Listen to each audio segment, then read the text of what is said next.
মাত্র কয়েক মাস আগেই নদীর জঙ্গলের বুক চিরে তৈরি হচ্ছে একটি ঢালাই রাস্তা, যার ফলে নৌকায় করে পারাপার করা যাত্রীদের আনন্দের শেষ নেই। এখন আর কাদায় পা দিতে হয় না, কিন্তু তার মধ্যেও নানান অভিযোগ রয়েছে।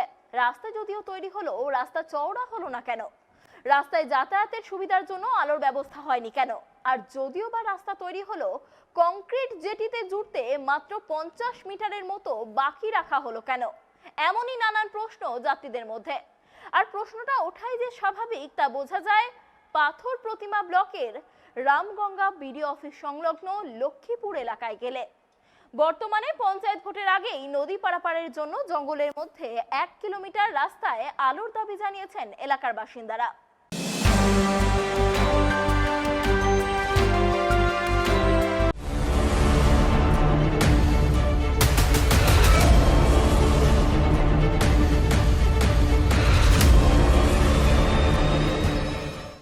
আমি ইতিমধ্যে পাথর প্রতিমা ব্লকের ঠিক রামগঙ্গা গ্রাম পঞ্চায়েতের মান্নার ঘাট এলাকায় রয়েছে, যেখান থেকে লক্ষ্মীপুরে যাওয়ার একমাত্র নৌকার পথ রয়েছে।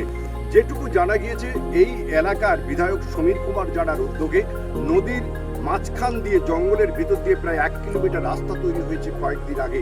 সেই রাস্তা থাকলে কি হবে, কিন্তু লাইট নেই বলে এই যারা নৌকার যাত্রী রয়েছে তাদের অভিযোগ। লাইট কিন্তু নেই, সব থেকে বড় কথা জাস্ট জেটি ঘাটের সঙ্গে জোড়ার জন্য রাস্তাটা এখনো পর্যন্ত জোড়া হয়নি, বেশ কয়েক মাস হয়ে গেল। সেখানে শুধু একটা কাঠের পাতাটন পেতে দেওয়া হয়েছে।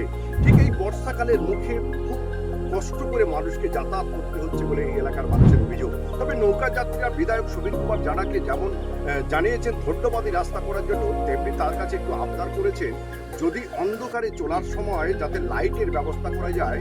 না লাইটের ব্যবস্থা করলে যে কোনো মুহূর্তে যে কোনো সময় কিন্তু একটি বিপদ ঘটতে পারে। এই বিপদ যাতে না ঘটে, এই নৌকার যারা যাত্রী রয়েছে তাদের কি চাহিদা, তারা কি চাচ্ছে, তাদের কাছে আমরা জেনে নেব। অনুপ কুমার বেরা, আমার বাড়ি লক্ষ্মীপুর।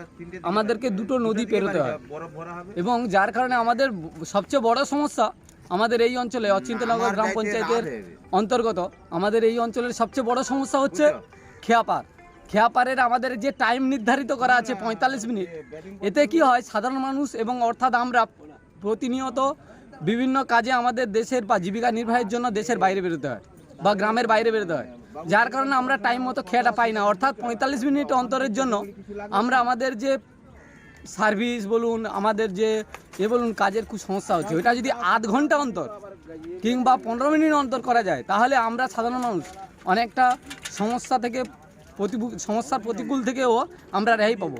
আগে যখন কাদাতে চলাফেরা করতাম, সেটা আজ থেকে প্রায় 10-12 বছরের আগের গল্প। কিন্তু এখন যে সময় এবং পরিস্থিতির পরিপ্রেক্ষিতে, রাস্তাঘাট উন্নয়ন এবং বিদ্যুতের উন্নতির পরিপ্রেক্ষিতে আমাদের কিন্তু সবচেয়ে বড় আগে পদক্ষেপ নেওয়া উচিত। এখানকার যেখানে যার উন্নয়ন প্রকল্পে এই ঘাট, সেই ঘাটের যদি পারাবারের যে সুবিধা, সেটা যদি কম সময়ের মধ্যে যদি মানুষ যদি তার সঠিক জায়গাতে বা গন্তব্যস্থলে না পৌঁছতে পারলো, তাহলে এই ঘাট রেখে লাভ কি, বা এই পাবলিকের কি পরিষেবা হচ্ছে? এতে পাবলিকের ক্ষতি হচ্ছে। এটা যদি আধ ঘন্টা অন্তর কিংবা 15 মিনিট অন্তর যদি নৌকোর চলাচল হতো, তাহলে সবার সুবিধা হতো। আমি লক্ষ্মীপুর গ্রাম নিবাসী হিসাবে এটা আমি আপনাদের কাছে আবেদন করছি। অসুবিধা যে এই রাস্তা, সেধারের জেঠিঘাট রাস্তাটা, যে রাস্তাটা সরু রাস্তায় মানুষ যাতায়াত করার খুবই সমস্যা। একটা রুগী বললে মানুষ প্রচণ্ড অসুবিধায় পড়ে যায়। আমাদের এই রাস্তাটাই খুব সমস্যা করে দিচ্ছে। একটা রুগী কিভাবে যাবে, সে সমস্যাটা প্রচুর। মানে এইটুকু সরু রাস্তা দিয়ে কি করে যাবে, সে সমস্যায় পড়ে যায় মানুষ। সেটার জন্য আমরা বিধায়কের কাছে দাবি জানাচ্ছি যাতে রাস্তাটা চওড়া করা যায়, একটা টোটো, একটা ভ্যান যাতে ঘুরতে পারে, আসতে পারে, সেই রাস্তা যাতে হয়, সেই জন্য আমরা দাবি জানাচ্ছি। দাদা, আমাদের এখানে প্রচুরই সমস্যা, কারণ আমরা এই খেয়াঘাট দিয়ে 2-3টে অঞ্চলের মানুষেরা যাতায়াত করে। তারা দৈনন্দিন প্রতিদিন যাতায়াত করে, যেহেতু সেখানে 3-4টে জিপির মানুষদের আসতে হচ্ছে। এইখানে অসুবিধা। বিধায়ক সাহেবকে আমাদের ধন্যবাদ জানাই। ওনার কাছে আমাদের এই পিচ রাস্তা করার জন্য মানুষের যাতায়াত ব্যবস্থায় খুবই সুবিধা হবে। ওনাকে আরও আমরা অনুরোধ করছি যে আমরা ওই 1 কিলোমিটার যে রাস্তাটা, খেয়া থেকে উঠে জেঠিঘাট থেকে আমাদের ভ্যান স্ট্যান্ড পর্যন্ত যেতে প্রায় 1 কিলোমিটার রাস্তা। উনি যদি ওনার যদি দৃষ্টিগোচর করেন বা উনি যদি অনুগ্রহপূর্বক ওই পর্যন্ত যাতে আমরা উপকৃত হবেন, কারণ আমাদের কোনো রুগী নিয়ে যেতে হলে ভাটার সময় জল থাকে না, তাই খুবই অসুবিধা হয়। দক্ষিণ 24 পরগনার সুন্দরবনের প্রত্যন্ত এলাকা পাথর প্রতিভা রাজ্যের মধ্যে একটি নদীমাতৃক ব্লক বলে যেটুকু জানা গিয়েছে। আর এই নদীমাতৃক পাথর প্রতিভা ব্লকের 15টি গ্রাম পঞ্চায়েত, 15টি গ্রাম পঞ্চায়েত এলাকার মধ্যে 14টি কিন্তু শাসক দলের অধীনে ছিল 2018 গ্রাম পঞ্চায়েতে। এখানকার বিধায়ক সমীর কুমার জানা, তিনি এলাকার ভূমিপুত্র। উন্নয়নের শেষ নেই, রাস্তাঘাট থেকে আরম্ভ করে ব্রিজ সমস্ত কিছু তিনি করেছেন, কিন্তু মানুষের আরও চাহিদা রয়েছে, আরও উন্নয়ন হোক। এলাকার মানুষের সঙ্গে কথা বলে জানা গিয়েছে পাথর প্রতিমায় বিডিও অফিস থেকে আরম্ভ করে রামগঙ্গা বিডিও অফিস, হসপিটাল থেকে আরম্ভ করে বহু জায়গায় আসতে হয়। এই নদীমাতৃক এলাকা থেকে অর্থাৎ লক্ষ্মী জনার্দনপুর, হেরামগোপালপুর, অচিন্তনগর, কোয়েমুড়ি এলাকার মানুষজনকে এই এলাকায় তার জন্য বেছে নিতে হয় এই নৌকাটি, যেটা লক্ষ্মীপুর থেকে রামগঙ্গা প্রামাণিকের ঘাট বা মান্নার ঘাটে আসছে। আর এই নৌকায় আসতে গেলে তাদেরকে সমস্যায় পড়তে হচ্ছে। কি সমস্যা? এই সমস্যাটা তারা বলেছে একটু নৌকা যদি একটু সময় মতো দেওয়া যেত, আরও টাইমটা কমিয়ে দেওয়া যেত, তাহলে তাদের সুবিধা হতো। আরও এই এলাকার যারা নৌকার যাত্রী রয়েছে তাদের এই দাবি, বিধায়ক সমীর কুমার জানার উদ্যোগে কাদায় হাঁটাটা বন্ধ হয়েছে, কিন্তু যে রাস্তাটা তিনি তৈরি করেছেন প্রায় 1 কিলোমিটার জঙ্গলের মধ্য দিয়ে, সেখানে কোনো লাইট নেই। বিগত দিনে যে লাইটগুলো ছিল ক্ষতি হয়ে গেছে। তাহলে সন্ধ্যা হলেই নিঝুম অন্ধকারে কি করে মানুষ আসবে? লাইটের ব্যবস্থা করার জন্য তারা আবদার করেছেন বিধায়কের কাছে। অনেকেই তো আবদার করেই বসলেন। এই রাস্তাটা এত সরু, এখানে কোনো টোটো গাড়ি, ভ্যান গাড়ি, রিক্সা গাড়ি আসে না। তাহলে এখান থেকে 1 কিলোমিটার গর্ভবতী মা এবং অসুস্থ তাদের নিয়ে যাওয়া হবে কি করে? রাস্তাটা কি একটু চওড়া করা যাবে? এটাই দাবি এই নৌকার যাত্রীদের। এটা দীর্ঘদিনের মানুষের আশা ছিল যে এখানে একটা পাখার ঘাট হবে কিংবা এখানে হচ্ছে মানুষ যাতায়াতের সুবিধা হবে। তো এখানে প্রচুর মানুষের আনাগোনা হয়েই থাকে, কারণ একমাত্র এটাই পথ যে যতগুলো আইল্যান্ড নদীর এপারে রয়েছে, প্রচুর মানুষ যারা হ্যারাসমেন্ট পায় প্রতিনিয়ত, বর্ষাকাল হোক আর কি গরমের সময় হোক, ভাটার সময় হলে মানুষের যাতায়াতের প্রচুর মানে প্রবলেম হয়ে থাকে। আর এখন জোয়ারের সময় হলে মানুষের সুবিধে থাকে, কিন্তু যে পরিষেবাটা মানুষের পাওয়া উচিত ছিল সেই পরিষেবাটা মানুষ পেয়ে ওঠেনি। কি অসুবিধা রয়ে গেছে? অসুবিধাটা এটাই যে জেঠিঘাট ফাঁকা হয়ে ওঠেনি, মানে যারা বিশেষ করে পাবলিকের জন্য শুধু নয়, যারা পেশেন্ট থাকে, যে রুগী মানুষ যারা থাকে, তাদের জন্য খুবই অসুবিধাজনক। যেগুলো হচ্ছে মানুষের দুর্ভোগে ভুগতে হয়। একটা মানে প্রেগনেন্সি মা কিংবা একটা পেশেন্ট, একটা মানে খুব সিরিয়াস পেশেন্ট রাত্রিতে নিয়ে আসা বা নিয়ে যাওয়ার জন্য যেটা ভালো পরিষেবার প্রয়োজন ছিল, সেই পরিষেবাটা মানুষ পেয়ে ওঠে। কিন্তু যেটুকু দেখা গেছে এই নদীর পথের মাঝখান দিয়ে যেটা কাদায় যেতে হতো, বিধায়কের উদ্যোগে এই রাস্তাটা হয়েছে, তো এটা হয়ে কি সুবিধা হলো? এটা হয়ে কিছুটা সুবিধা হয়েছে, কিন্তু কাদা তো আর একেবারে নিবারণ করা যায় না, কারণ যেটা জলের উপর থাকা উচিত সেটা জলের নিচে রয়েছে। সেটা তো ভালো পরিষেবা নয়, কারণ এটার জন্য মানুষের অনেক অসুবিধা হয়। কারণ যে রাস্তাটা রয়েছে একটা মানুষের পাস করে যাওয়ার, সে রাস্তাটা নয়।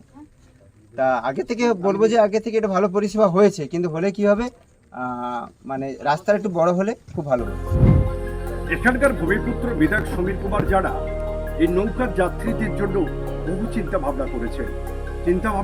এখানকার যারা যাত্রী, যার বহু সময় যাদের বসে থাকতে হয়, তাদের জন্য একটা শৌচালয়ের প্রয়োজন ছিল। তাই পুরুষ এবং মহিলার জন্য ইতিমধ্যে এখানে তৈরি হয়েছে একটি শৌচালয়। তার ফলে বিধায়ক সমীর কুমার জানাকে অনেকেই ধন্যবাদ জানিয়েছে। এই উন্নতি আগামী দিনেও হবে বলে রাজনীতি দলের নেতারাও জানিয়েছে। দেখতে পাচ্ছি এই জঙ্গলের মধ্যে দিয়ে প্রায় 1 কিলোমিটার রাস্তায় আসছেন।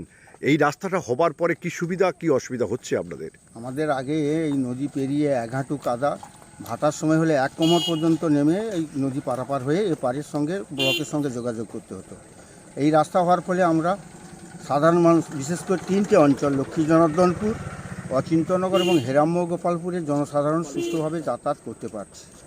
দুঃখের বিষয় এইটাই, বিধায়ক সাহেব অনেকটা করেছেন, আর একটুখানি বাকি আছে। আমি অনুরোধ করব সরকারের পক্ষকে এবং বিধায়ক সাহেবকে, যেটুকু কংক্রিট বাকি আছে, যেটা এই সলিং থেকে ব্রিজ পর্যন্ত যে কাঠের জেটিটা আছে এটা এইভাবে যদি আবার সলিং করে দেন তাহলে আমাদের পক্ষে সব থেকে সুবিধা হয়, সবসময় যাতায়াত করতে পারবো, জোয়ার কি ভাটা কি সবটাই আমাদের সুবিধা হবে। আর অন্ধকারের সময় আমাদের এই গভীর জঙ্গল দিয়ে অন্ধকারে যাতায়াত করতে হয় রাত্রে, সেটার জন্য লাইটের একটু ব্যবস্থা করার দরকার আছে। বিধায়ক সাহেবকে অনুরোধ করব যাতে এই রাস্তাটার উপরে কিছুটা লাইটের ব্যবস্থা করা যায় নদী পর্যন্ত আপাতত।